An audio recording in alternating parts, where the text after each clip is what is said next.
ರಾಜ್ಯ ಕಾಂಗ್ರೆಸ್ ಬಗ್ಗೆ ಶಾಕಿಂಗ್ ಹೇಳಿಕೆ ನೀಡುವವರು ಕಾಂಗ್ರೆಸ್ ಬೆಂಬಲಿತ ನಟ ಆಗಿದ್ರು. ಇಲ್ಲಿಯವರೆಗೆ ಕಾಂಗ್ರೆಸ್ ಪರವಾಗಿ ಭಾಷಣ ಕೂಡ ಮಾಡ್ತಾ ಇದ್ದ. ಕಾಂಗ್ರೆಸ್ಗೆ ಯೂ ಟರ್ನ್ ಹೊಡೆದ ಖ್ಯಾತ ನಟ.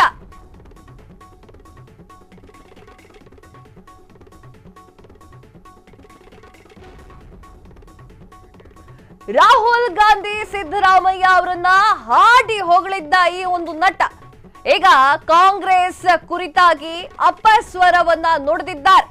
ಮುಂದಿನ ಚುನಾವಣೆಯಲ್ಲಿ ಕಾಂಗ್ರೆಸ್ ಗೆಲ್ಲೋದೇ ಇಲ್ಲ, ಆಡಳಿತಾರೂಢ ಪಕ್ಷ ಸೋಲುತ್ತದೆ ಅಂತ ಹೇಳಿದ್ದಾರೆ. ಆ ನಟ ಯಾರು, ಯಾಕಾಗಿ ಹಾಗೆ ಹೇಳ್ದ ಅನ್ನೋದ್ರ ಬಗ್ಗೆ ನೋಡೋದಾದ್ರೆ ಆ ನಟ ಬೇರಾರು ಅಲ್ಲ, ಪ್ರಕಾಶ್ ರಾಜ್ ಈ ಒಂದು ಹೇಳಿಕೆಯನ್ನ ನೀಡಿದ್ದಾರೆ.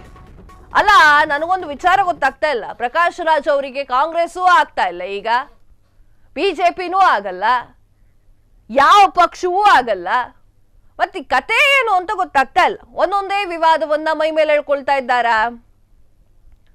ಧರ್ಮದ ವಿಚಾರವಾಗಿ ಕೂಡ ಅವರು ತುಂಬಾ ಒಂದು ಮುನ್ನೆಲೆಗೆ ಬಂದಿರುವಂತಹ ವ್ಯಕ್ತಿ. ಅವರು ವಿಚಾರ ಏನು ಅಂತಂದ್ರೆ, ಪ್ರಕಾಶ್ ರಾಜ್ ಅವರು ಏನೇ ಹೇಳಿದ್ರು ಏನೇ ಮಾಡಿದ್ರು ಒಂದು ರೀತಿಯ ಸಂಚಲನವನ್ನ ಮೂಡಿಸ್ತಾನೆ ಇರ್ತಾರೆ. ಪ್ರಕಾಶ್ ರಾಜ್ ಅವರಿಗೆ ನಾನು ಹೇಳೋ ತರ ಬಿಜೆಪಿನೂ ಇಷ್ಟ ಆಗಲ್ಲ, ಈಗ ಕಾಂಗ್ರೆಸ್ ಇಷ್ಟ ಆಗ್ತಾ ಇಲ್ಲ. ಕಾಂಗ್ರೆಸ್ ಅನ್ನ ಹಾಡಿ ಹೊಗಳ್ತಾ ಇದ್ರು, ಸಿದ್ದರಾಮಯ್ಯ ಅವರನ್ನ ಹಾಡಿ ಹೊಗಳ್ತಾ ಇದ್ರು, ರಾಹುಲ್ ಗಾಂಧಿ ಅವರನ್ನ ಹಾಡಿ ಹೊಗಳ್ತಾ ಇದ್ರು. ಈಗ ಪ್ರಕಾಶ್ ರಾಜ್ ಅವರಿಗೆ ಸಿದ್ದರಾಮಯ್ಯನವರು ಬೇಡ, ಹಾಗೆ ರಾಹುಲ್ ಗಾಂಧಿ ಅವರು ಬೇಡ. ಅವ್ರು ಏನ್ ಹೇಳ್ತಿದ್ದಾರೆ ಅಂತಂದ್ರೆ, ಈಗ ಆಡಳಿತದಲ್ಲಿರುವಂತಹ ಪಕ್ಷ ಮುಂದೆ ಅಧಿಕಾರಕ್ಕೆ ಬರೋದೇ ಇಲ್ಲ ಅನ್ನುವಂತಹ ಮಾತನ್ನ ಅವರು ಆಡಿದ್ದಾರೆ. ಗ್ಯಾರಂಟಿ ಯೋಜನೆಗಳ ವಿಚಾರವಾಗಿ ಮಾತನಾಡಿರಬಹುದು ಎನ್ನುವಂತಹ ಶಂಕೆ ಕೂಡ ವ್ಯಕ್ತವಾಗ್ತಾ ಇದೆ. ಹಾಗೆ ಇನ್ನೊಂದು ವಿಚಾರವೂ ಕೂಡ ಇವರು ಮಾತನಾಡಿದ್ದಾರೆ. ಎಐ ಮೂಲಕ ನನ್ನನ್ನ ಪ್ರಯಾಗ್ರಾಜ್ನಲ್ಲಿ ಮಹಾಕುಂಭ ಮೇಳದಲ್ಲಿ ಇದ್ದೆ ಅಂತ ತೋರಿಸಲಾಗ್ತಾ ಇತ್ತು. ಆ ವಿಚಾರವೂ ಕೂಡ ನಾನು ಖಂಡಿಸ್ತೀನಿ.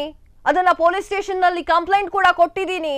ನನ್ನ ಪರ್ಮಿಷನ್ ಇಲ್ಲದೆ ನನ್ನ ಭಾವಚಿತ್ರವನ್ನ ಯಾಕೆ ತೆಗೆದ್ರಿ ಅಂತ, ಯಾರು ತೆಗೆದಿದ್ದು ಅಂತ ಹೇಳಿ ಅದನ್ನು ಕೂಡ ನಾನು ಹೇಳ್ತೀನಿ ಎನ್ನುವಂಥದ್ದನ್ನು ಕೂಡ ಇವ್ರು ಮಾತಾಡಿದ್ದಾರೆ. ನನಗೆ ಇದು ಅರ್ಥ ಆಗ್ತಾ ಇಲ್ಲ. ಪ್ರಕಾಶ್ ರಾಜ್ ಅವರಿಗೆ ಯಾವ ಪಕ್ಷವೂ ಬೇಡ, ಯಾವ ಮನುಷ್ಯರೂ ಬೇಡ, ರಾಹುಲ್ ಗಾಂಧಿ ಬೇಡ, ಮೋದಿ ಬೇಡ, ಏನು ಬೇಕು ಮತ್ತೆ? ಯಾವ ಪಕ್ಷವನ್ನ ಸರಿ ಅಂತ ಒಪ್ಕೊಳ್ತಾರೆ? ಅಲ್ಲ, ಅದು ಏನೇ ಮನಸ್ಸಲ್ಲಿದ್ರು ಕೂಡ ಅವ್ರ ಮನಸ್ಸಲ್ಲಿರ್ಲಿ, ಹೊರಗಡೆ ಬಂದು ಯಾಕೆ ತೋರಿಸ್ಕೊಳ್ಬೇಕು?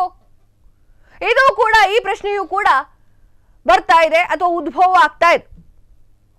ಈಗ ಕಾದು ನೋಡ್ಬೇಕಾಗಿದೆ ಮತ್ತೆ ಯಾವ ಪ್ರತಿಕ್ರಿಯೆಯನ್ನ ಅವರು ಕೊಡ್ತಾರೆ ಎನ್ನುವಂಥದ್ದನ್ನ.